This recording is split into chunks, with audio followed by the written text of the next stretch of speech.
Hello दोस्तों, good morning. स्वागत है एक बार फिर से आप सभी का एमजेटी एजुकेशन में। साथियों, आज है 22 दिसंबर और आज की वीडियो में हम लोग बात करेंगे 22 दिसंबर 2025 के most important daily current affair के क्वेश्चंस के बारे में।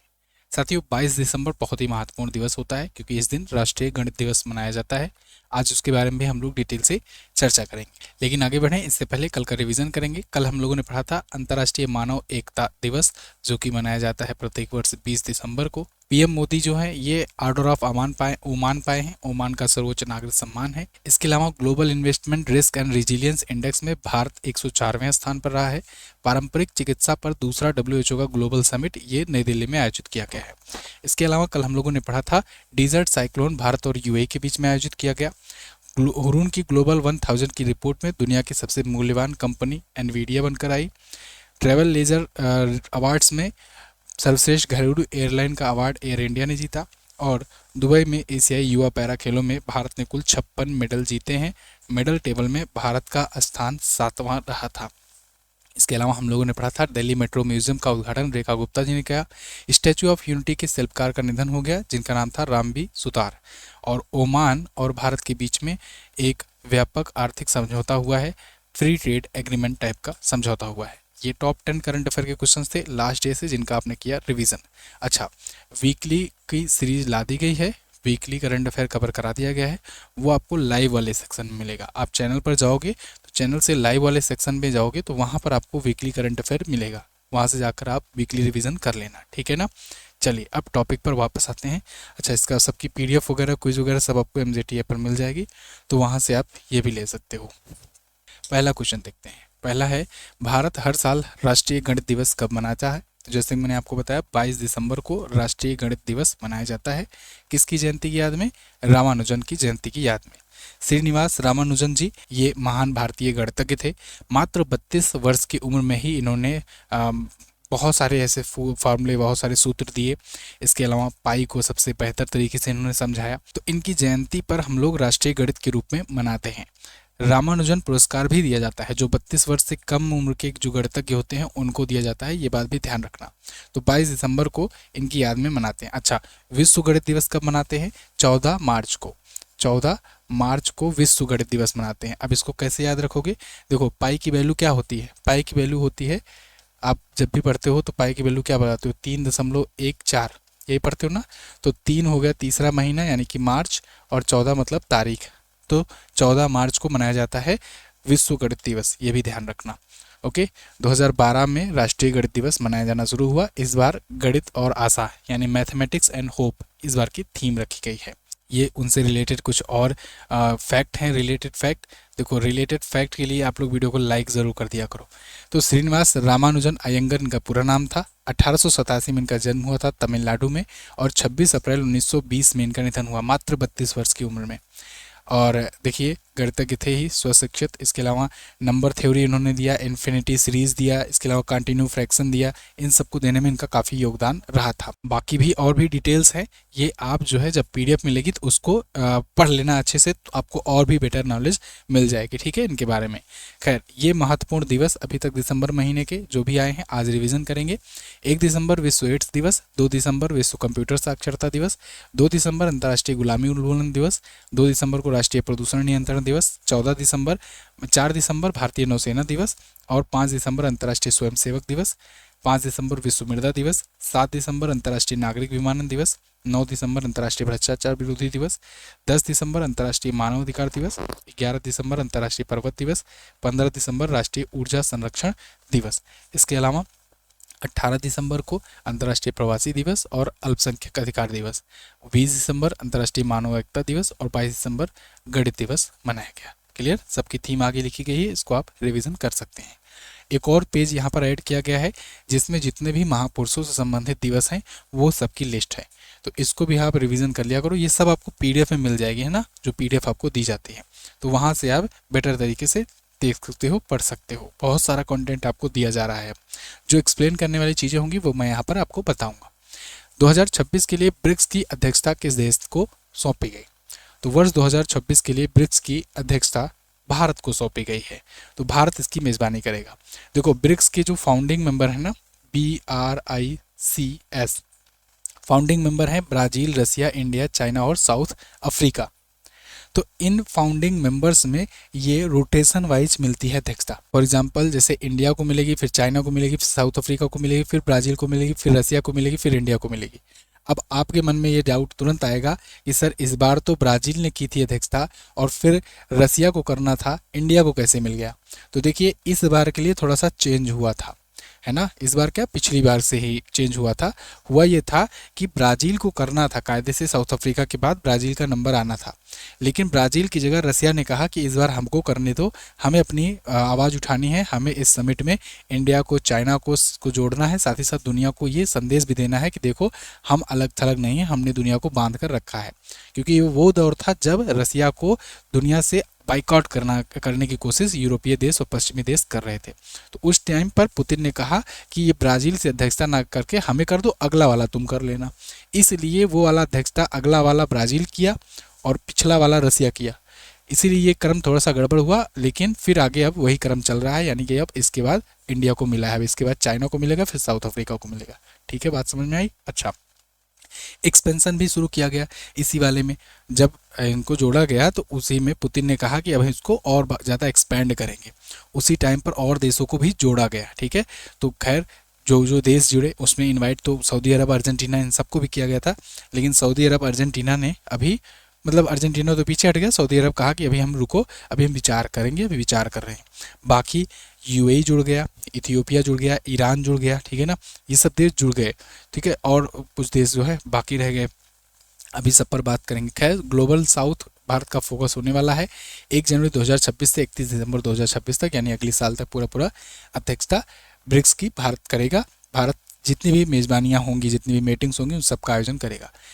दिल्ली में आयोजन होना है मोस्ट प्रोबेबली मेन वाला मुख्य समिट, लेकिन किस डेट को होना है अभी भारत ने डिक्लेयर नहीं किया है। अभी ब्रिक्स की गदा सौंपी गई है इजराइल के द्वारा भारत को, जो कि एक प्रथा है। ठीक है, जो भी आयोजन कर रहा होगा उसको पिछला वाला आयोजक देगा। तो अगर पूछा जाएगा 2025 का आयोजन किसने, कहाँ पर हुआ, तो ब्राज़ील में, और 2026 वाला कहाँ पर होगा, तो भारत में। ओके, अच्छा, ब्रिक्स का यहाँ महत्वपूर्ण संक्षिप्त नोट मैं आपको दिखा दूँ। देखो ये 4 देश जो है 2024 में जुड़े, 2025 में एक और ऐड कर लेना, इंडोनेशिया शामिल हुआ है, इंडोनेशिया, है ना। बाकी मिस्र, इथियोपिया, ईरान और यूएई ये जुड़े 2024 में। तो 5 देश और जुड़ गए, 5 मैंने पहले बताया, टोटल 10 मेंबर हैं ब्रिक्स के। स्थापना इसकी 2006 में हुई थी और पहली बार 2009 में इसकी बैठक हुई थी। रूस इसकी पहला मेज़बानी किया था। 2010 में, पहले तो ये ब्रिक के नाम थे, 4 ही देश थे, ब्राज़ील, रसिया, इंडिया और चाइना।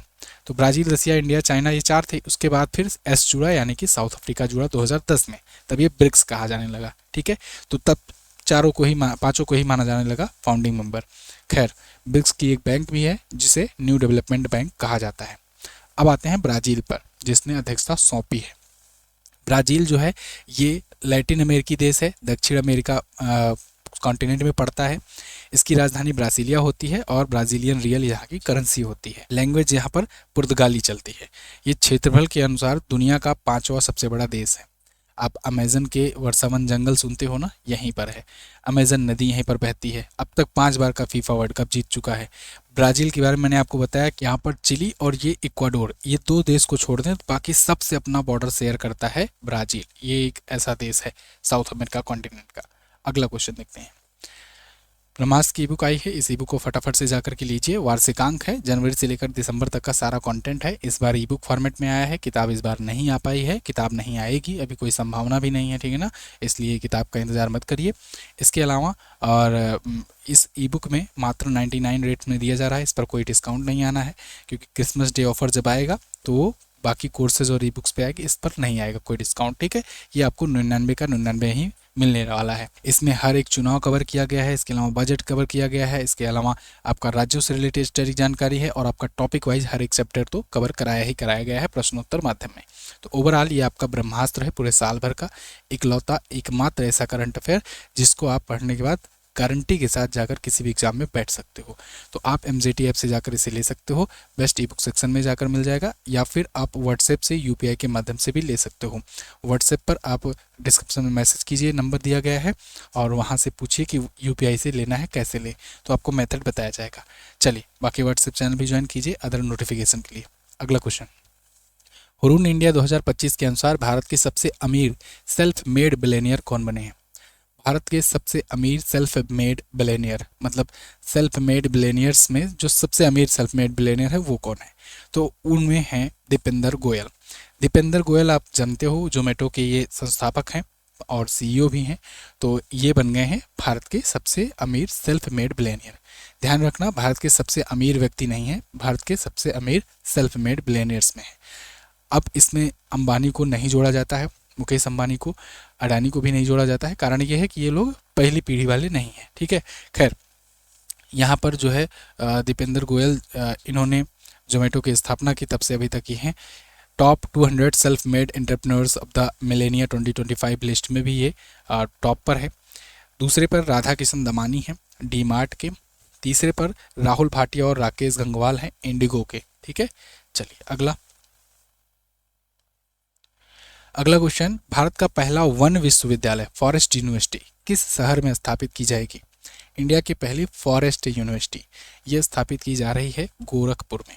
गोरखपुर आप जानते हो यूपी का एक ज़िला है, ठीक है, यूपी का ज़िला है जहाँ के कभी सांसद हुआ करते थे योगी बाबा, है ना, यूपी के सीएम जो हैं। तो खैर ये गोरखपुर में खुलेगा पहला वन विश्वविद्यालय। वानिकी, पर्यावरण संरक्षण और सतत विकास में शिक्षा और अनुसंधान को बढ़ावा देने के लिए काम करेगा। भारत में इस प्रकार की ये पहली यूनिवर्सिटी होगी जो वन को बढ़ावा, वनीकरण को बढ़ावा देगी, है ना। एक तरफ वनीकरण को बढ़ावा दे रहे हैं, दूसरी तरफ अरावली का हाल बेहाल किए हुए हैं। तो 125 एकड़ में ये क्षेत्रफल इसका होगा। 500 छात्रों के लिए छात्रावास भी यहाँ पर होगा। जटायु संरक्षण केंद्र भी है, ये भी आपको याद ही होगा, गोरखपुर में जटायु संरक्षण केंद्र खोला ही गया था, तो वो भी इसी के कैंपस के अंतर्गत आ जाएगा। तो शुरुआत में 50 करोड़ का बजट रखा गया है, आगे चल करके और रखा जाएगा। तो पहला समर्पित वन विश्वविद्यालय होगा। आपको अगर याद हो तो मैंने कुछ महीनों पहले एक और क्वेश्चन बताया था ऐसे ही कि तेलंगाना विधानसभा ने वानिकी विश्वविद्यालय को मंजूरी दी है 2022 में। तो वो वानिकी विश्वविद्यालय है, लेकिन ये फॉरेस्ट यूनिवर्सिटी है, वन के लिए है, ठीक है, फॉरेस्ट के लिए। देश का पहले से आप रिवीजन करिए कुछ, जैसे देश की पहली पूरी तरीके से स्वदेशी हाइड्रोजन फ्यूल सेल नौका वाराणसी खोली गई। वन जीव सुरक्षित सड़क पहली वाली NH45 पर मध्य प्रदेश में बनी है, ये बहुत इंपॉर्टेंट है, इसको याद रखना, पूछा जाएगा। लैम सिस्टम ये DRDO ने बनाया है। भारत का पहला स्वदेशी बॉम्बर UAV बेंगलुरु में लॉन्च किया गया। थ्राई सर्विस सामान्य रक्षा स्टेशन भारत का, ये मुंबई में बन रहा है। पहला आयुर्वेदिक कैफे दिल्ली में खोला गया। सरकारी स्वामित्व वाला OTT प्लेटफॉर्म केरल में और पूर्ण बालिका सैनिक स्कूल वृंदावन में। भारत का पहला पनडुब्बी पर्यटन गुजरात में और पहला AI शहर लखनऊ में खुल रहा है, ठीक है। अगला, बाकी यूपी के बारे में तो आप जानते ही हो। अगला क्वेश्चन देख लेते हैं। Salman Khan the sultan of Bollywood, इस पुस्तक को किसने लिखा है? पुस्तकों और लेखकों से भी एक क्वेश्चन आपका फिक्स रहता है, एक क्वेश्चन आपका पुस्तक लेखक से पूछा जाएगा, तो इसलिए आप पुस्तक लेखक अच्छे तरीके से पढ़कर जाया करो। मैं बार बार इसीलिए रिवीजन भी कराता रहता हूँ, ठीक है। तो द सुल्तान ऑफ बॉलीवुड नाम का, Salman Khan the sultan of Bollywood नाम की पुस्तक, इसको किसने लिखी है? मोहर बसु ने, ठीक है। मोहर बसु एक राइटर हैं और इन्होंने ये पुस्तक लिखी है, इन पर ये जीवनी लिखी है, बायोग्राफी। मैंने उस दिन आपको समझाया था ना, अगर कोई व्यक्ति अपने ऊपर अपनी किताब लिखता है तो वो ऑटोबायोग्राफी, कोई व्यक्ति दूसरे के ऊपर लिखता है किताब तो वो होता है बायोग्राफी, ठीक है। तो ये 60वें जन्मदिन पर इन्होंने लॉन्च किया है सलमान खान की। बाकी ये पुस्तकें हैं जिनका रिवीजन आपको करना है, जो पिछले दिनों में आई थी। Finding home again, our quest to belong, ये ऋचा शर्मा ने लिखी। अभी एक और पुस्तक आई थी शिखर धवन की, ठीक है, द वन नाम के शिखर धवन की पुस्तक आई थी। The one my life cricket and more करके पुस्तक थी, तो ये शिखर धवन की पुस्तक थी, वो भी याद रखना। मोदी मिशन ये बर्जिस देसाई की पुस्तक है। रेडी रिलेवेंट रिसर्जेंट ये CDS जनरल अनिल चौहान ने लिखा है। They will suit you madam Harinder Baweja की पुस्तक। Wings of valour Swapnil Pandey की। Living the Vivekananda way Nikhil Yadav और अनन्या अवस्थी की। Why the constitution matter DY Chandrachud की। Wild Africa through my lens Manish Mundra की। और डेमोग्राफी रिप्रेजेंटेशन डेलिमिटेशन रवि के मिश्रा की ये पुस्तक है। अगला, जनवरी 2026 से एयरटेल इंडिया के नए MD और CEO कौन बनाए गए? तो एयरटेल इंडिया के नए MD और CEO अब होंगे कौन? ये होंगे शाश्वत शर्मा। शाश्वत शर्मा को एयरटेल इंडिया का MD CEO बनाया गया है। एयरटेल इंडिया में ये 1 जनवरी 2026 से अपना कार्यभार देखेंगे। एमडी और सीईओ के पद पर। अब तक कौन थे? अब तक थे गोपाल विट्ठल। ठीक है, तो 5 वर्ष के लिए इनको नियुक्त किया गया है। गोपाल विट्ठल को एग्जीक्यूटिव वाइस चेयरमैन बना दिया गया है। फाउंडर आप जानते हो सुनील भारती मित्तल की कंपनी है, तो एयरटेल वो होगा। सोमन रे ये ग्रुप स्तर पर सीएफओ का चीफ फाइनेंसिंग ऑफिसर का काम देखेंगे। अखिल गर्ग ये एयरटेल इंडिया के सीएफओ होंगे, चीफ फाइनेंशियल ऑफिसर होंगे। कुल मिलाकर आपको एमडी सीईओ याद रखना है और फाउंडिंग मेंबर कौन है, मतलब फाउंडर कौन है, ये याद रखना है। तो सुनील भारती मित्तल ये संस्थापक हैं, शाश्वत शर्मा एमडी और सीईओ होंगे। ठीक है जी, चलिए अगला। हाल ही में आए सबका बीमा सबकी सुरक्षा विधेयक 2025 को किस मंत्रालय से संबंधित माना जाता है? सबकी बीमा सबकी सुरक्षा विधेयक इंश्योरेंस बिल है। मैंने इस पर आपको ऑलरेडी वीडियो दी हुई है। मैंने ना आपको जितने भी बड़े बिल आए हैं, टोटल 8 बिल जो है इस बार के सदन में पास हुए हैं। 4 बिल अभी भी पेंडिंग है। तो इस बार का जो संसद का ये शीतकालीन सत्र था उसमें मैंने ट्रेंडिंग टॉपिक सेक्शन में इन सभी बिल के बारे में आपको बताया है। इसीलिए कहता हूँ ट्रेंडिंग टॉपिक वाली भी वीडियोस जरूर देखा करो। ठीक है, तो इस पर भी मैंने आपको डेडिकेटेड रूप से वीडियो दिया था। ये वित्त मंत्रालय के तहत मंजूरी इसको मिली पहले। ठीक है, और वित्त मंत्रालय ने बजट में भी ये घोषणा की थी इस बार के कि 2047 तक भारत के हर एक नागरिक का बीमा कराना ये उद्देश्य है, सरकार का लक्ष्य है। इसको लेकर के ये एक नया इंश्योरेंस सेक्टर में नया बिल लाएगी, नया विधेयक लाएगी, जिससे बड़ा कानूनी परिवर्तन होगा। अब इसमें क्या होगा ना, 100% ऑफ एफडीआई को मंजूरी दे दी गई है इंश्योरेंस सेक्टर में। इंश्योरेंस सेक्टर में और ढेर सारी कंपनियां आएंगी। इससे क्या होगा, जिससे इंश्योरेंस सेक्टर में कंपटीशन बढ़ेगा और इंश्योरेंस सस्ता हो पाएगा। इंश्योरेंस का जो ईएमआई पे करना होता है, इंश्योरेंस का प्रीमियम, वो और सस्ता हो पाएगा। जैसे पहले होता था 74% ही था, अब 100%।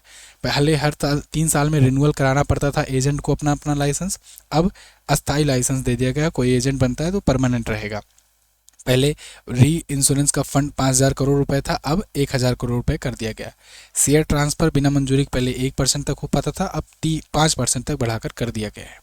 तो इसके साथ ही साथ 3 बड़े कानूनों में भी परिवर्तन किया गया है। कौन कौन से एलआईसी के? एक बीमा अधिनियम 1938, दूसरा एलआईसी अधिनियम 1956, तीसरा IRDAI का अधिनियम 1999। इसके अलावा मैंने आपको बताया था वीडियो में कि IRDAI जो insurance regulatory development authority of India है, इसको और ज़्यादा पावर दी गई है। ठीक वैसे ही जैसे सेबी को पावर दी गई थी। 1988 में सेबी की स्थापना हो गई थी, लेकिन 1992 में जब हर्षद मेहता स्कैम हुआ तब फिर ये समझ में आया सरकार को, गवर्नमेंट को, कि यार कंट्रोल नहीं हो पा रहा है, जो सेबी है उसको और पावरफुल बनाया जाए, तभी रेगुलेशन अच्छे से हो पाएगा। तब सेबी को और ताकत दी गई। उसके बाद से सेबी जो है ये शेयर मार्केट वगैरह को रेगुलेट अच्छे से करता है। ऐसे ही इंश्योरेंस सेक्टर के लिए IRDAI है, इसको अब इस कानून के तहत और ज़्यादा पावर दी गई है, जिससे इंश्योरेंस कंपनियों को ये कंट्रोल कर सके और अच्छे से। ठीक है, खैर LIC के बारे में बात करते हैं। LIC आप जानते हो स्थापना 1956 में हुई थी, मुंबई में हेडक्वार्टर है। ये अध्यक्ष वर्तमान में सिद्धार्थ मोहंती हैं। ठीक है, इसका स्लोगन याद रखना, योगक्षेमम वाहाम्यम, यानी कि आपका कल्याण हमारी जिम्मेदारी है, योगक्षेमम वाहाम्यम। भारत सरकार ने इसका IPO भी लाया था 2022 में, जो अब तक का सबसे बड़ा IPO था। खैर आगे बढ़ते हैं। किस टीम ने पहली बार सैयद मुश्ताक अली ट्रॉफी 2025 जीती? पहली बार सैयद मुश्ताक अली ट्रॉफी इसको जीत लिया है किसने? झारखंड ने। झारखंड ने हरियाणा को हरा करके अब तक के इतिहास में पहली बार सैयद मुश्ताक अली ट्रॉफी जीती है। सैयद मुश्ताक अली ट्रॉफी एक क्रिकेट टूर्नामेंट है, घरेलू क्रिकेट टूर्नामेंट है। ठीक है, इसको याद रखना, घरेलू क्रिकेट टूर्नामेंट है। तो पूछा जाता है कि सैयद मुश्ताक अली ट्रॉफी का संबंध किस खेल से है, तो डायरेक्टली एक लाइन में आप बताओगे क्रिकेट से है। तो 69 रनों से फाइनल में इसको हराया। पुणे में इसका फाइनल मैच खेला गया था। पहली बार झारखंड ने जीता हुआ है। ठीक है, 2025 का। पिछली बार वाला कौन विजेता था? पिछली बार मुंबई जीता था, इस बार झारखंड जीता है। ठीक है, चलिए तो यहाँ बाकी का डिटेल है इससे रिलेटेड। सैयद मुश्ताक अली की शुरुआत 2006-07 से हुई थी। T20 टाइप का, T20 फॉर्मेट में ये खेला जाता है। ओके, BCCI के द्वारा कराया जाता है। तो BCCI के बारे में भी जानेंगे, लेकिन पहले कुछ और घरेलू टूर्नामेंट है, इनका रिवीजन कर लेते हैं। रिवीजन बहुत ज़रूरी है। रिवीजन सब्सक्राइब अगर नहीं की हो तो सब्सक्राइब जरूर कर लो। वीडियो को लाइक अगर अभी तक नहीं की हो तो एक लाइक ज़रूर कर देना। देखिए, रणजी ट्रॉफी जीता इस बार का विदर्भ ने केरल को हरा कर जीता था। विजय हजारे ट्रॉफी 2024-25 जीता कर्नाटक ने विदर्भ को हराया था।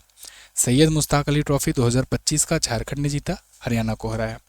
ईरानी कप 2024-25 मुंबई ने जीता है शेष भारत को हराकर, और दलीप ट्रॉफी सेंट्रल जोन ने जीता है साउथ जोन को हराकर। इसको याद रखना, एक नंबर आपका बन जाएगा यहाँ से। बाकी बीसीसीआई की बात करें तो बीसीसीआई यानी board of control for cricket in India, स्थापना इसकी 1928 में हुई थी। वानखेड़े स्टेडियम मुंबई में हेडक्वार्टर है। स्टार ऑफ इंडिया से इसका आदर्श वाक्य लिया गया है। खैर, मिथुन मनहास अभी हाल फिलहाल में पिछले महीने ये नए अध्यक्ष बनाए गए। सचिव इसके देवजीत सौकिया हैं। गौतम गंभीर पुरुष कोच है, महिला coach Amol Majumdar.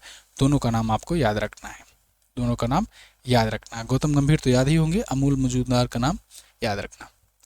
NASA space apps challenge 2025, इसमें किस भारतीय टीम ने मोस्ट इंस्पिरेशनल अवार्ड जीता?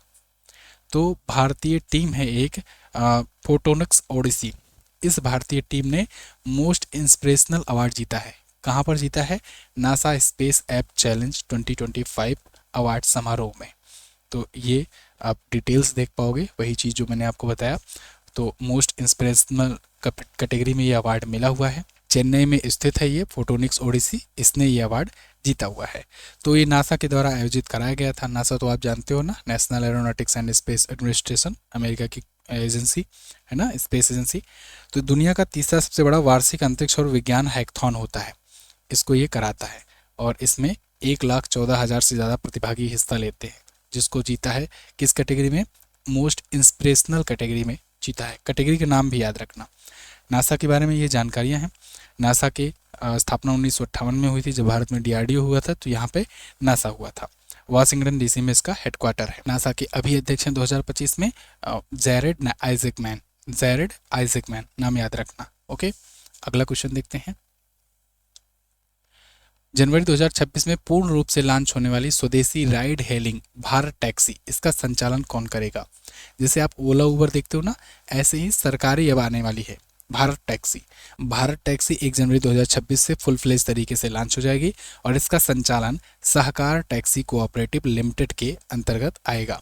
यानी यही संस्था होगी जो इसको कंट्रोल करेगी, इसको पूरे तरीके से मैनेज करेगी, संचालन कराएगी, ऑपरेट कराएगी।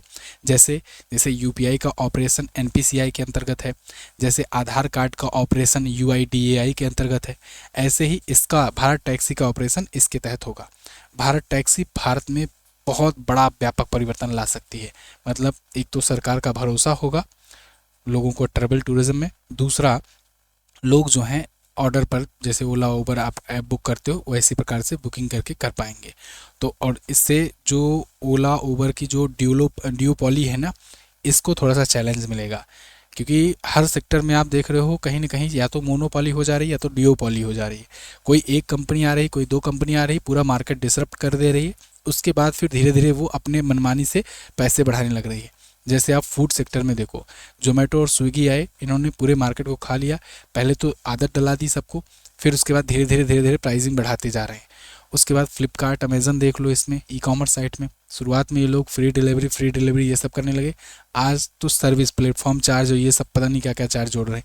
तो ऐसे ही ये मोनोपोली ड्यूओपोली खत्म हो सके, खासकर टैक्सी सेक्टर में, इसको लेकर के भारत टैक्सी लॉन्च की गई है। तो यहाँ कम कमीशन, ड्राइवरों की आय में वृद्धि करना, ये सब इसका उद्देश्य होगा, इसके लिए ये की गई है। ठीक है, तो सहकार टैक्सी कोऑपरेटिव लिमिटेड के द्वारा ये संचालन किया जाएगा। 1 जनवरी 2026 से पूरी तरीके से ये ऑपरेशन में आ जाएगी। अभी भी पायलट प्रोजेक्ट के रूप में इसे चलाया जा रहा था कई जगहों पर। इसमें न्यूनतम किराया 4 किलोमीटर तक 30 रुपये देना होगा।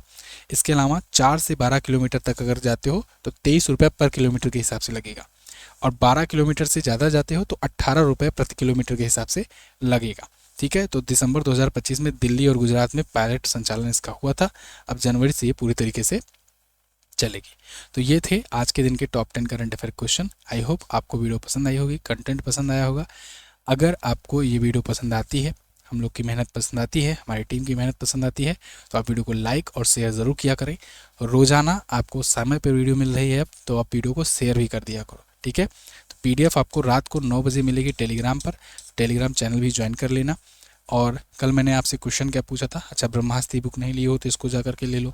कल मैंने पूछा था आपसे कि कविता चंद जो है ये किस महाद्वीप की सबसे ऊंची चोटी माउंट विंसन पर तिरंगा फहराई है? तो माउंट विंसन अंटार्कटिका की सबसे ऊंची चोटी है। दूसरा, चिली के निर्वाचित राष्ट्रपति कौन है? तो ये जोस एंटोनियो कॉस्ट है। आज आपको क्या बताना है? आज आपको बताना है कि संयुक्त राष्ट्र ने मानव एकजुटता के अंतर्राष्ट्रीय दिवस की स्थापना कब की थी। दूसरा, global investment risk and resilience index में विश्व में पहला देश कौन है। दोनों क्वेश्चन के बारे में जो भी पता हो डिटेल से जरूर आंसर करना। Thank you so much. मिलेंगे अगली क्लास में, अगली वीडियो में। तब तक के लिए नमस्कार, जय हिंद, वंदे मातरम।